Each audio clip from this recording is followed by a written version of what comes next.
I've always wanted to take a group of students to a faraway place that's kind of exotic and interesting in so many ways.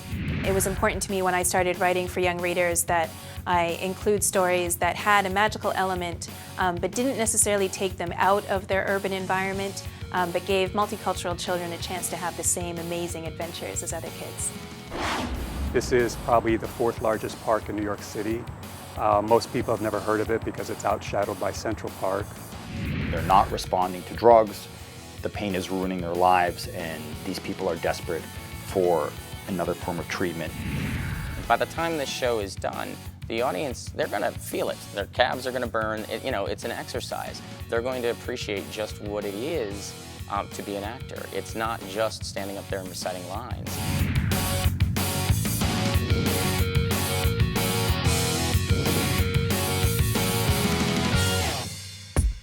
Welcome to Study with the Best, the magazine show about CUNY. I'm Tina Beth Pena. Here at LaGuardia Community College, summer vacations and trips to exciting venues are usually not in the cards for these kids because they have to work and take care of their families. So when one LaGuardia professor managed to get funding for a photographic expedition to Chile, 12 lucky shutterbugs got the trip of a lifetime.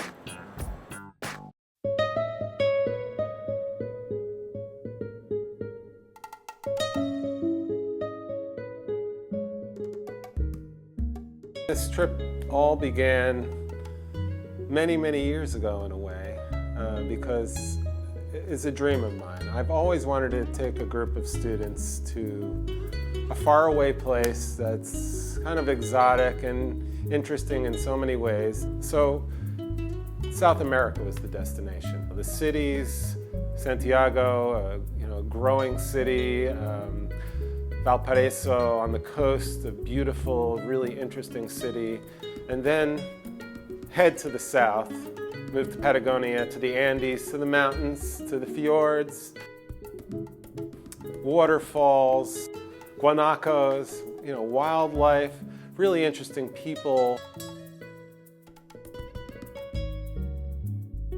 I chose 12 lucky students and 2 alternates. And 1 student did end up dropping out, and that's how Louis Aguirre got to come. I wanted to test myself and see if I can actually make good photographs, not just good photographs, but great photographs, something that you can actually put on a wall and people actually look at it and say, wow, that's great. I guess it was meant to be, if you believe in such things. My philosophy that I tried to convey to them was that you're not here on vacation. You're here, there's an opportunity to build your portfolio, to get a lot of experience as a photographer, to have just a whole enriching experience with another culture. And the time to sleep is in the vans, or when it's raining, or when you get home, not when the light is gorgeous in the morning or in the afternoon. One day we would be somewhere, and the next day we're packing up, getting on a boat, and camping out and staying overnight on a place that I've never seen before. Unfortunately, there was a bad storm the second night we were there at this place called Cajuelmo, and our boat was damaged. So our boat is about to capsize. All our clothing was wet. It was wet, cold, raining. We had nowhere to go, nowhere to get out. It's a lot of love going on, or it's either love or body heat or something. Both. Adrenaline. We felt like we could count on each other, and it was one of those things that helped us get closer.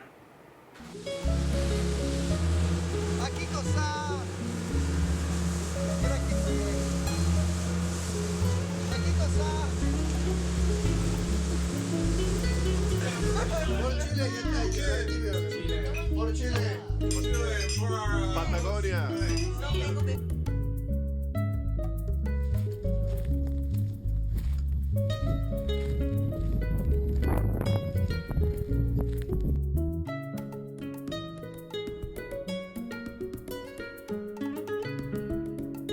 My worry on a daily basis was just picking up my camera and you go out and shoot it the entire day and just shooting people, shooting landscapes. And for me, that was great as a photographer. That's the life that you want to live.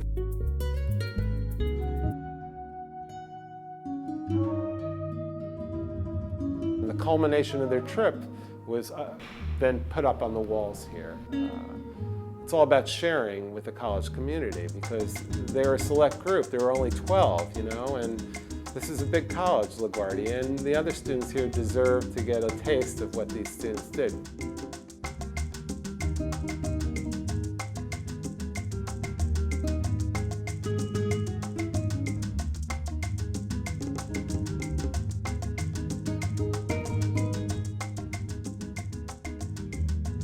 On this trip, the students learned quite a bit about being photographers, and they rose to the occasion. And next time they go, they'll be even better at it, and they'll be leaders, I think, from it by having this experience.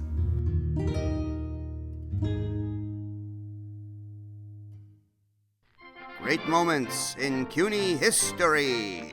It's a new deal for a Hunter College-owned townhouse on East 65th Street that was once home to President Franklin Delano Roosevelt and First Lady Eleanor Roosevelt. After his 1932 election, FDR used Roosevelt House to broadcast a radio speech to the nation about economic recovery and the Great Depression. And Mrs. Roosevelt often held meetings there to plan her courageous civil rights agenda. In 1942, during FDR's unprecedented third term in office, he sold the building to Hunter College.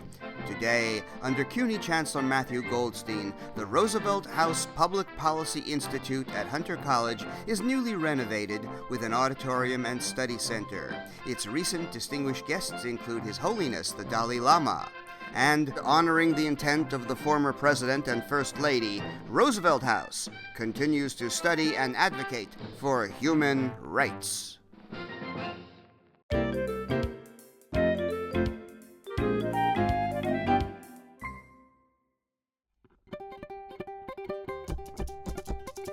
I look down upon the dead and feel myself thinning, expanding, blossoming like a flower. I see Nuru's light pouring down from my raised hand, and then I blink and no longer sense my hand, my arm, or my body.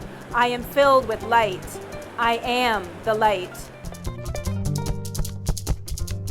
My ancestors are within me. I mean, they are quite literally my DNA, my flesh and bone. And when I see these mounds here at the African burial ground, I know that these are my ancestors.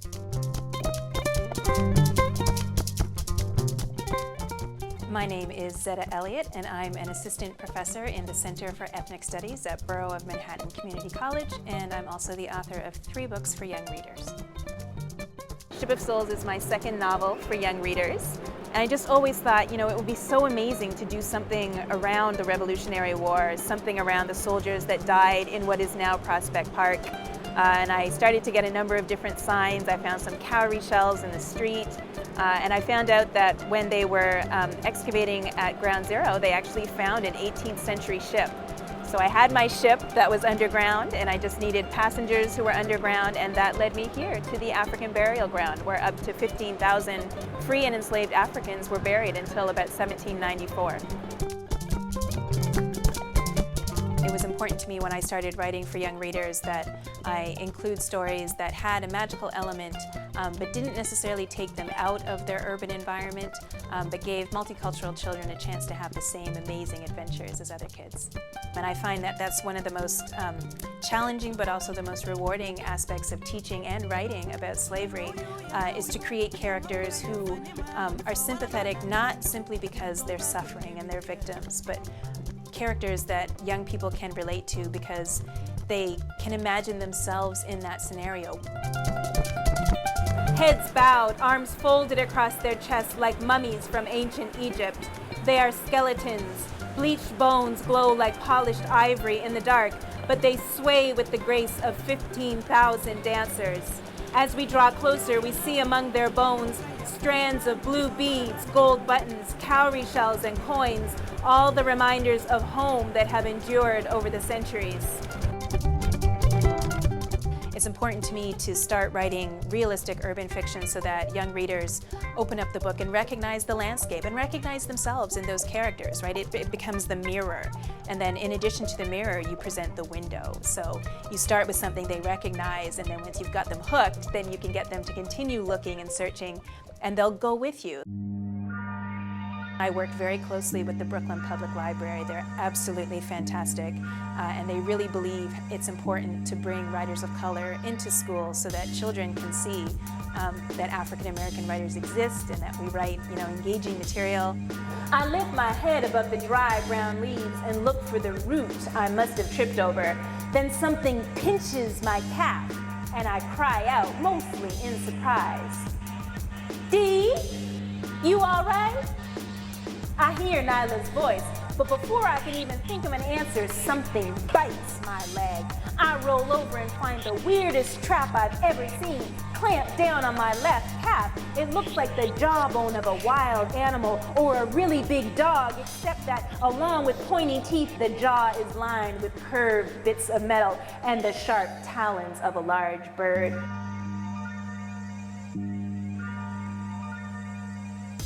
As a writer, I don't just speak for myself. I don't just write for my own personal enrichment. I have a debt to pay to the others, to the ancestors, those that came before me, especially that made a place for me in this city. Because I'm an immigrant, I had the choice to come and live in New York, but my ancestors, they didn't have a choice, and they made the best of a really difficult situation. It's really important for young people to recognize that they're carrying on a tradition that was started hundreds of years ago, if not thousands of years ago. You don't just emerge spontaneously on the spot. And you know who your parents were, you probably know your grandparents, but there are many nameless and faceless and voiceless people who sacrificed a great deal in order for you to be here today.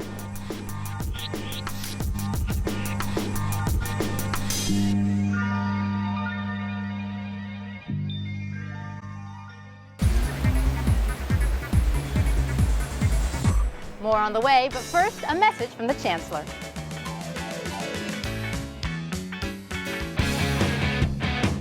Hi, I'm Matthew Goldstein, presenting CUNY's 2012 Science All-Star Team, each winning a $126,000 National Science Foundation Award.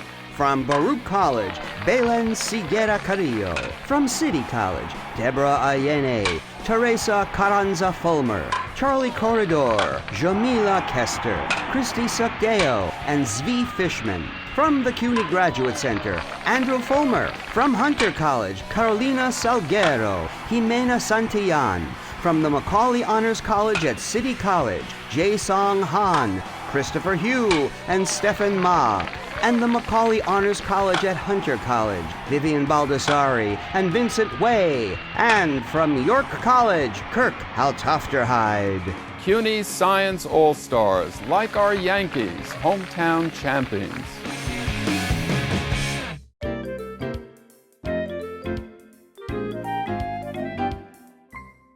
As he combs over the 1,100 acres that make up Van Cortlandt Park, it's easy to tell that Jack Henning is at home here. The 56-year-old is pursuing his doctoral studies through CUNY and using Lehman College as his home school.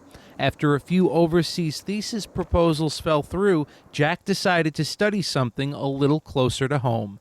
So one of the other professors who had recently done a plant survey of Inwood Park suggested Van Cortlandt. So I came with them to Van Cortlandt and went on their walk with them, and I was just surprised at the diversity that was down here. And it was certainly convenient. I'm at Lehman College, so it's just down the highway from there. It had been nearly 30 years since an in-depth study of Van Cortlandt Park was conducted by an entity besides the Parks Department. Van Cortlandt is the fourth largest park in New York City, and work Jack is doing will provide other scientists and the Parks Department with an up-to-date picture of what kind of plants are spread out across the park. It sounds like the essence of your research is really figuring out what's here and what's not here. And that sounds like something that could be totally overwhelming. How do you do that? Well, I ended up with a map, and I divided the park into grids. Okay. And then each grid area, I take a presence-absence survey what's in there. I either see a plant or I don't see a plant. So I'm just marking down what I see. And while it sounds like a walk in the park, Jack thinks he'll amass more than 300 pages of research. He's already learned new information about Van Cortlandt. Jack has learned the effects of acid rain have caused one local species of orchid to almost totally disappear from the park. And while it's easy to spot a mighty oak in the middle of Van Cortlandt's forest, Jack's real interest is in the more subtle growth on the forest floor. Let me find a herbaceous plant. So that's a herbaceous plant. I can bend it. No wood, dies back to the ground every year. It's a perennial, it's going to be there every year, but every year it dies back to the ground, so you just be looking at leaves, whereas with my trees and shrubs, they're going to stay woody and they'll be up all year long. So as you walk through Van Cortlandt Park, of course you're going to see a lot of greenery, but sometimes you'll also see stuff like this, and it upsets people like Jack. There's so much damage in the park from people, so a lot of my original study sites, I would come back 2 weeks later and somebody had a party on top of it and all the trees are knocked over and there's beer cans all over the place, so it got frustrating after a while. The problems people leave behind can be even more complicated than beer cans and unwanted artwork. Sometimes people bring in plants or seeds that just don't belong in the park, and that can lead to problems like these giant stalks known as Phragmites. So this swamp represents what used to be a bird sanctuary until Robert Moses ran a highway through here in the 1950s. So they initially drained it, but now it's coming back because the drainage canals have silted in. But now it's filled up with a non-native invasive clone of Phragmites. So the problem with the non-native clone is it grows much denser than our native one did, and it tends to outcompete everything else in the area. After all the hard work he's put into studying all the plants that make up Van Cortlandt Park, Jack says he feels a certain kinship between himself and the green space. As someone who's really a caretaker and steward of this park, what is it that you want the rest of New York City to know about it? It's a rare opportunity to have a green space like this. Most people have never heard of it because it's outshadowed by Central Park. So it's rare to have a park like this ringed by such a dense population and still be in fairly good shape overall considering how many people use it. So people have to realize that it is a living thing. You have to be careful with it, and you can't just come in and do whatever you want with it and expect it to be here 10 years from now. So.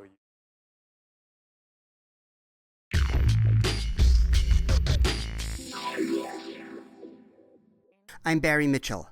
Katie Mantell is desperate to find relief from her migraine headaches. This past year I had a very bad experience where I had a migraine that basically lasted for a week. And then I was admitted to the hospital, and nothing that they did could really ease it until they gave me morphine. When people are in pain, you want to help them. I think we all do. As biomedical engineers, maybe we feel empowered to try to help them, by making technology to serve them. And that's exactly what they're doing at the Grove School of Engineering at City College in Harlem. Dr. Murram Bixon and a team of researchers have developed a portable medical device that applies a mild electric current to the brain using electrodes attached to the scalp. The technique is called Transcranial Direct Stimulation, or TDCS. The device uses a 9-volt battery and delivers only about 1 volt of current. It's a very small amount of current, but it is enough to trigger changes in the brain. So you're trying to deliver the therapeutic current to these specific brain regions, and you're trying to alter them in a way that helps treat the migraine. Transcranial direct current stimulation is an outgrowth of Dr. Bixon's main area of research at CCNY. My lab generally studies the effects of electricity on the human body, and specifically how to use electricity to heal. So this is an area called electrotherapy. For most of my life, I probably had them twice a month. Mary Lou Edmondson has suffered from migraines for about 40 years.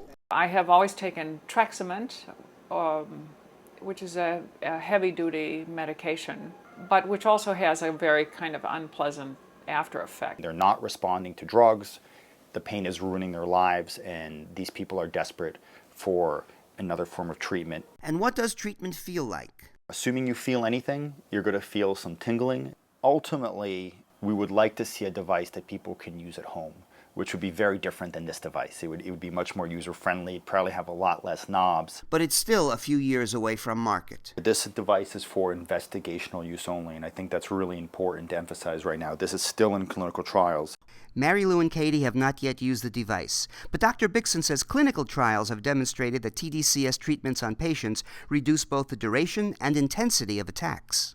And not just incremental positive effects, very significant effects for these patients, sort of life-changing orders of changes. Barry Mitchell, Study with the Best.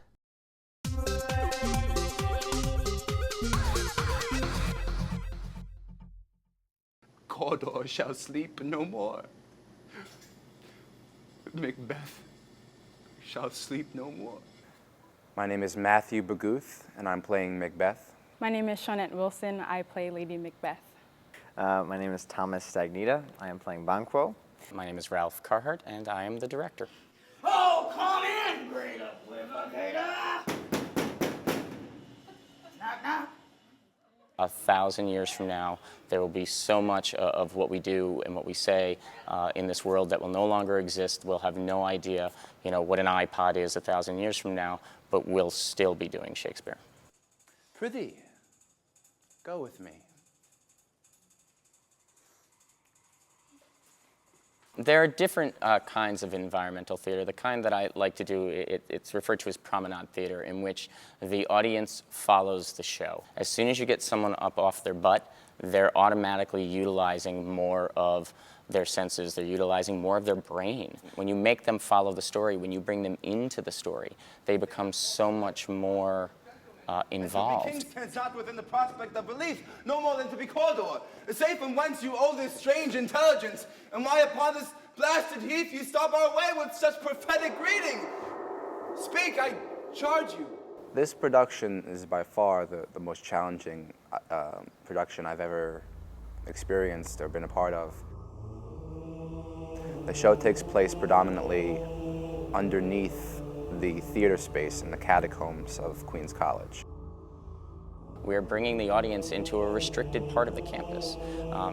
These tunnels are not meant for public access. This is very scary, very spooky. We deal with a lot of creatures down there, but it's definitely fun in the end. The doors are open, and the surfeited grooms do mock their charge with snores. I have drugged their passage, that death and nature do contend about them, whether they live or die. The audience is right in your face. The actors are actually allowed to touch the audience and interact with them. That's also something I've never experienced. Yeah, once again, that energy and kind of gripping them, and you have to move through the rooms. And if we do our job right, they'll go smoothly. And I fear thou playedst most foully for it. Yet it was said, it should not stand in thy posterity, but that myself should be the root and father of many kings.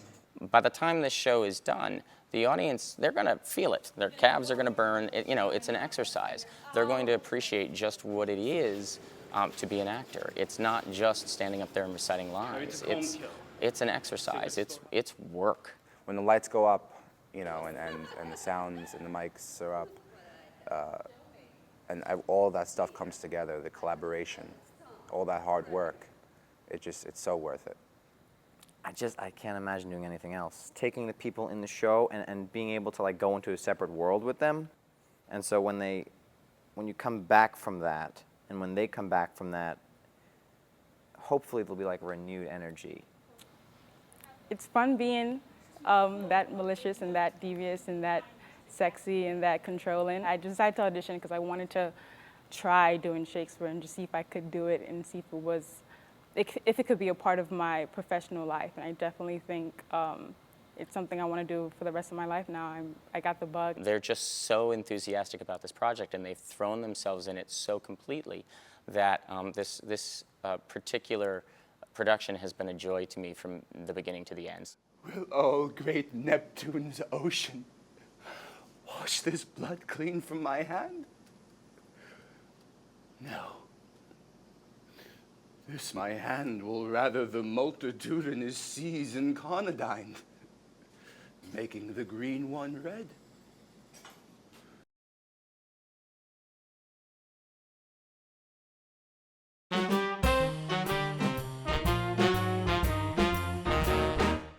Thanks for watching Study with the Best. For all things CUNY, log into our website at cuny.edu. You can Facebook and tweet us at CUNY TV. And now, here's more of Macbeth Under the Rafters. See you next time.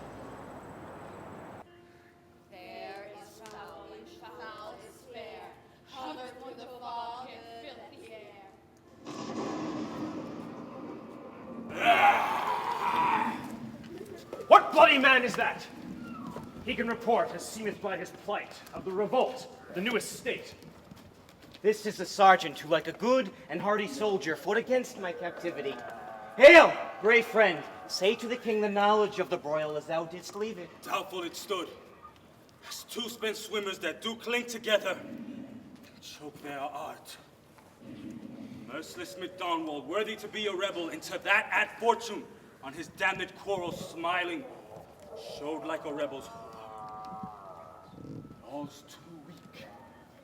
For brave Macbeth, well he deserves that name, disdaining fortune with his brandished steel, which smote with bloody execution. Like valor's minion, carved out his passage till he faced a slave, which ne'er shook hands nor bade farewell to him, till he unseamed him from the nave to the chaps, and fixed his head upon our battlements. Valiant cousin, worthy gentleman. Our King of Scotland, mark! No sooner justice had, with valor armed, compelled these skipping kerns to trust their heels. But the foul, undead hordes, surveying vantage with furbished arms and new supplies of men, began a fresh assault. Dismayed not this our captains, Macbeth and Banquo?